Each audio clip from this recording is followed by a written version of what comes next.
So we love our rig. We're in the Keystone Montana High Country 377 FL, and we've been traveling for 2.5 years full-time in our rig, and we love it. We absolutely love it. However, obviously there's some downsides and some negatives to owning really any RV. But today we're gonna dive into why our RV stinks. Basically, we're gonna come up with as many negatives as we can, so if you're interested in this RV, you know exactly what you're getting yourself into. Now, our model is a 2022, so I feel like Keystone may have resolved some of these issues, but possibly, but we haven't exactly been shopping, so. No, and I think that a lot of these issues are kind of across the board for a lot of RV manufacturers. Yeah. However, we're going to be honest with you and let you know our frustrations and the things that we've run into in the 2.5 years we've been on the road.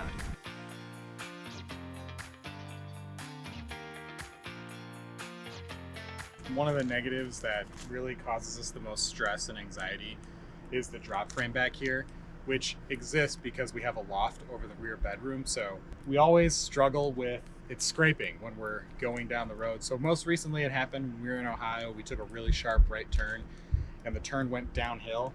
So I think you can see it down there, but there's a piece of the underpinning that's kind of ripped and hung down. And this would be the third time that I've had to repair that. And they haven't really been permanent repairs. They've just been like temporary repairs because I don't want to just buy like a underpinning every single time. So I just use the 8-inch wide Gorilla tape and stick it underneath there to put it back together. So we did have one instance where the underpinning was torn from one side of the frame to the other.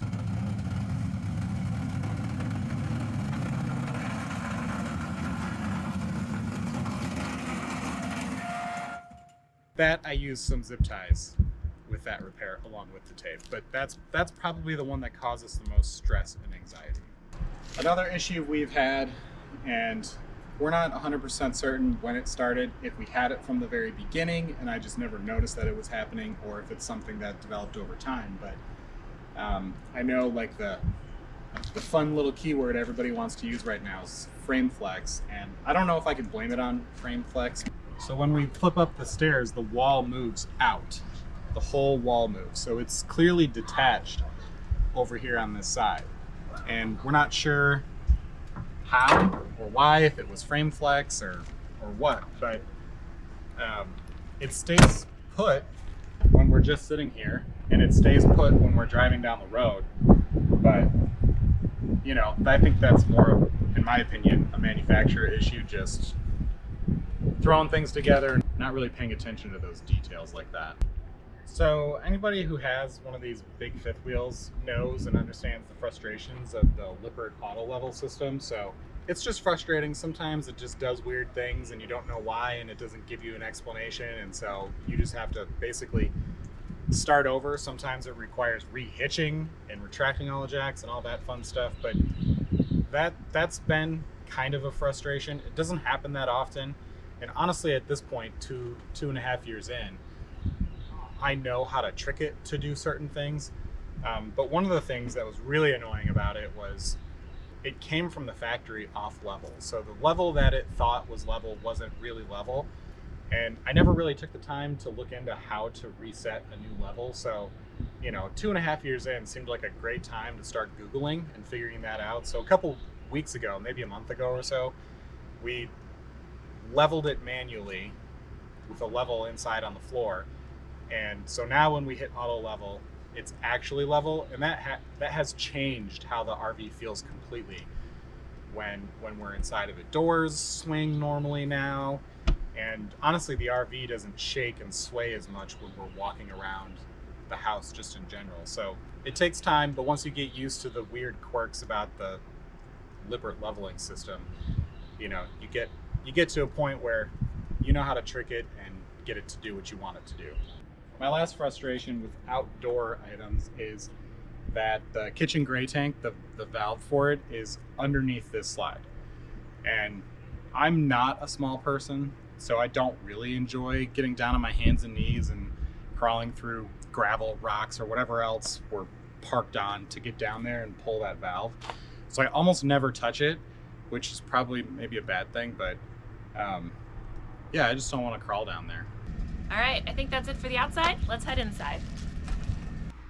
One of our favorite parts of this floor plan is the front living room, and we still love it. It has been perfect for our family, having the 2 couches and the work area over there. Now, obviously we've gone through some renovations with the desk. I think I talked about this in our first video, where we used to have the desk in place and we were leaning forward to get to it. Then we put in the slides and we're able to slide it out. All of that has still been awesome for us. Probably the only complaint we have about our living room area is the TV lift. We thought it was pretty cool when we first saw it, but it can be a little problematic. It seems like the motor just weakens over time, and so we've lubed it up and basically just cross our fingers every time we go to lift it, because you can see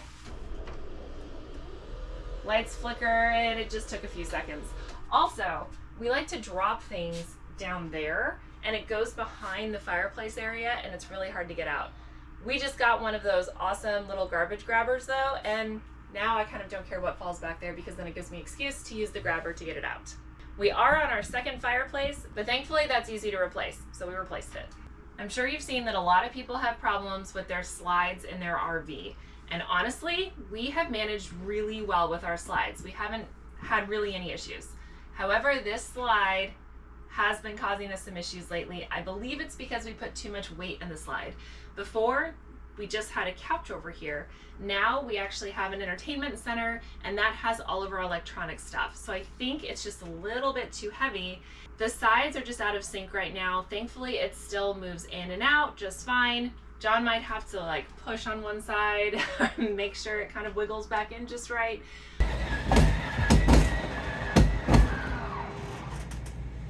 But so far it's been going in and out just fine. So we are looking at trying to repair that hopefully soon, maybe ourselves, or maybe if we take it in, we'll have them look at it. So far it still works, so we're good. Honestly, our kitchen has been really good to us. There's just a few things that we would change about it if we could. First of all, really the only problem we've had with anything in the kitchen is the stove, the oven unit here. The knobs have lights and they all keep shorting. Now this is actually a new oven that we got because it was covered under the manufacturer warranty. So we went and we got a new one installed. However, you can see that this little light is on here, so it happened again. But other than that, it works, it cooks, it bakes, and honestly, I love my RV oven. I make sourdough bread in it, and we use it every single day. Now we did short our microwave, so we went ahead and put a shelf in here, and we replaced it with a Ninja Foodie, and having a second oven, and an oven that's electric versus propane, has proven to be awesome. We've loved it, so that's been a good upgrade for our kitchen. Now, one of the things we do wish was different about our kitchen is I wish that the dining area was on this side instead of this side, because generally speaking, that side with the door has the better views. I don't know if people just set up their RV parks and campgrounds like that, but it's just always been nicer on the other side. There have been a few exceptions, but for the most part, out this window, we look at the neighbor. Out this window, we have a nice yard or a nice view, and not very many windows on that side of the RV. So this isn't necessarily an issue with the kitchen per se, but it happens to be in the kitchen where it was happening. But the venting for the plumbing, the 2 vent stacks, are up on the roof, right above the kitchen cabinets there. And they're really close together, and so whoever was sealing the roof after those were put in didn't seal in between the 2 vent stacks. So it was sealed around them, but in between them it was wide open. And it took me a little while, honestly probably a little too long, to figure out where the water was coming from. But if it rained hard enough and just right, we'd get a drip from the seam up there where the trim is. And now that I know where that's from, I've since gone up there and sealed, and that's done and over with. So, but that's, again, manufacturer negligence. That should have never left the factory like that. So one of the things back here that we haven't really been super thrilled with is how cold the back of the RV is. Obviously it's further from the furnace, so the air has a lot more distance to travel, but even still, it gets very little heat. There's one vent in here, it's on the wall, the door is on, and it's just a tiny little vent, and it's pointed at the bed, so it just hits the bed and I just feel like the thick mattress and everything just kind of like absorbs that heat rather than it being dispersed throughout the room. And I also think another part of that issue is that this has the 4-season package, which when you say 4-season package and you're referring to an RV, does it really mean anything? When it comes to, 20 degree, even below zero weather, the 4-season package doesn't mean anything at all. But that being said, usually they'll put like reflectix or something down below over top of the underpinning or something like that. And because we had the issue with our underpinning being torn, I was able to take a little peek inside the frame down here, and it is totally empty. There's no insulation of any kind whatsoever, and so that really contributes to the reason why it's so cold back here. So along with the furnace vent in here, we also have one of the ACs as a heat pump. It's the one up front. But even in here, it's so far away from the heat pump that the air just kind of trickles out by the time it gets back here. And it is warm air, but there's only 2 AC vents in here, and one of them is above the camera there and in like this little boxed in spot. So I feel like it doesn't really move out of there a whole lot. So that leaves that vent right there, and it's not enough. It's very cold back here. If you have hookups, you can plug an electric heater in and it's fine. It warms up pretty nicely back here with an electric heater. But if you don't have an electric heater and it's 20 degrees out, it's gonna be cold in here at night. So we did upgrade the mattress. The stock RV mattress was foam. It was okay. It wasn't great. We were kind of having back issues because of it, but so we put a bigger mattress in, and it's a lot heavier than the previous one. And so again, I think our slide issue here has to do with that extra weight. But very early on, within, I want to say like the first half a year of doing this, there are 2 wooden rails. I don't know what else to call them except for rails. They're just boards, but they're on their ends. And so they're used like rails on this whole thing. There's 2 rollers screwed into the floor, and both of those came loose.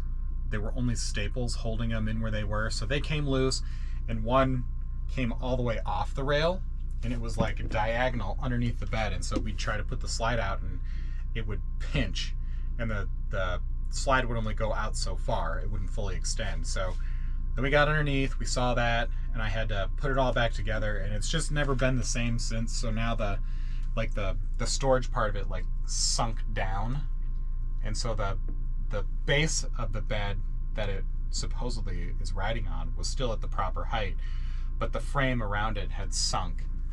And so I've had to come in here and like lift it up and get screws in to different places, and it's just been frustrating. And I think there's still a lot of weight on those rollers because those rollers kind of squeak and moan, which it works fine. It moves freely. There's no issues there. It's just really loud.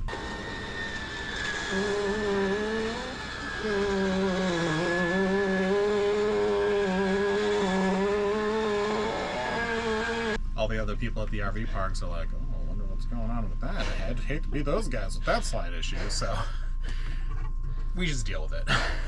We've obviously really customized this space to exactly how we like it. We didn't love the dresser. We didn't love the closet situation. On our very first trip out in it, the closet rod totally fell. And so we've been making repairs in this room kind of ever since and just tweaking it to how we like it. However, this is one thing about the RV that is so annoying, and it's happening one by one. And it's these blinds. They're just failing on us. They keep getting stuck. And this one is actually still usable technically because we just kind of pinch it there if we want it to close, but otherwise it's stuck right here and it won't stay down. And this is something that's just happening to every single one. It's a little mechanisms on the end, and they're just not holding any longer. So we're slowly replacing the blinds throughout the entire rig. That's also annoying. I hate how it does that. It's very loud inside and out. So we get asked all the time about the loft above and our bedroom beneath, and whether or not we like that setup. We knew that it was going to be challenging in some ways to have the kids in the loft upstairs. Now, when we moved in, our daughter was 1 and our son was 4. So they were a lot smaller. And I will say, while I'm sure plenty of people do it with teenagers or older kids in the loft, I would not recommend it. Our kids can thankfully still sit up in their loft, and they can sit on their bed just fine without being hunched over. And so there is space, but they can't stand up. So when they go to their room to play, it can be really challenging. And when we go to play with them in their room, it's also challenging on our backs. It's also so noisy when they wake up in the morning above us. All they have to do is put their feet on the floor, and it sounds like a big thud and will jolt us from our sleep. So they go to bed around 7:30 every night, and we were really worried about the noise in their room because they just have, you know, curtains for doors, and our bedroom is here. We've got the living room, obviously, and the TV. So we put white noise up there for them. However, we don't typically sleep with white noise, and I don't think that white noise could drown out the amount of noise that they make up in their room anyways. But we're definitely outgrowing the space. The older they're getting, the more space that they're needing. And I think that this floor plan is ideal for really little kids that love being up in the loft. But once they start to kind of want their own space, hang out in their room more and play in their room more, they just need more space. Sleeping is still just fine. Twin mattresses fit up there, super cozy, the kids love it. But playing is really the big challenge. So all in all, would we choose this RV again? We've had this conversation so many times, and I don't know why. I think my mom sent me a new floor plan or something like that, and we were like, oh man, you know, that'd be so nice. But really, when it comes down to it, is for us, the practicality is the ability to put a desk in the slide in the living room. Yeah, having that designated workspace. Right. And no matter what floor plan we look at, it sacrifices too much seating in the living room for us to justify some of the other layouts that we think might be better. And we wrestled with that before we bought this floor plan as well. Yeah, we knew what we were getting into. Yeah. Me having my accounting business and Melody with her graphic design business, we really need to be able to sit at a desk to work. It made more sense to be able to still have two couches in the living room, but also have a workspace.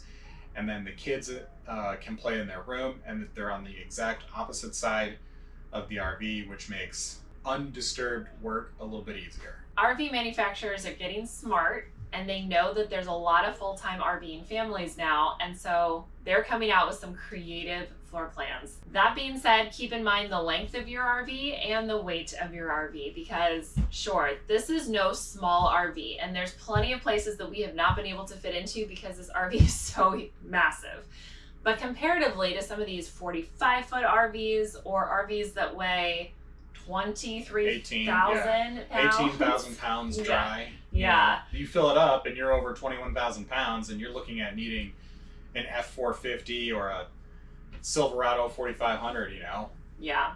So looking at those, this is actually smaller and lighter in a way, and has been totally doable. So we still love it. We still love coming home to it. We love calling it our home. But every RV is going to have its problems, and these have been ours so far. But nothing massive. We've never been displaced from it, and we've been really thankful for that.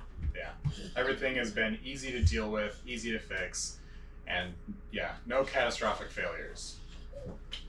If there's anything you're curious about the Montana High Country 377 FL, let us know in the comments. We will do our best to answer your questions.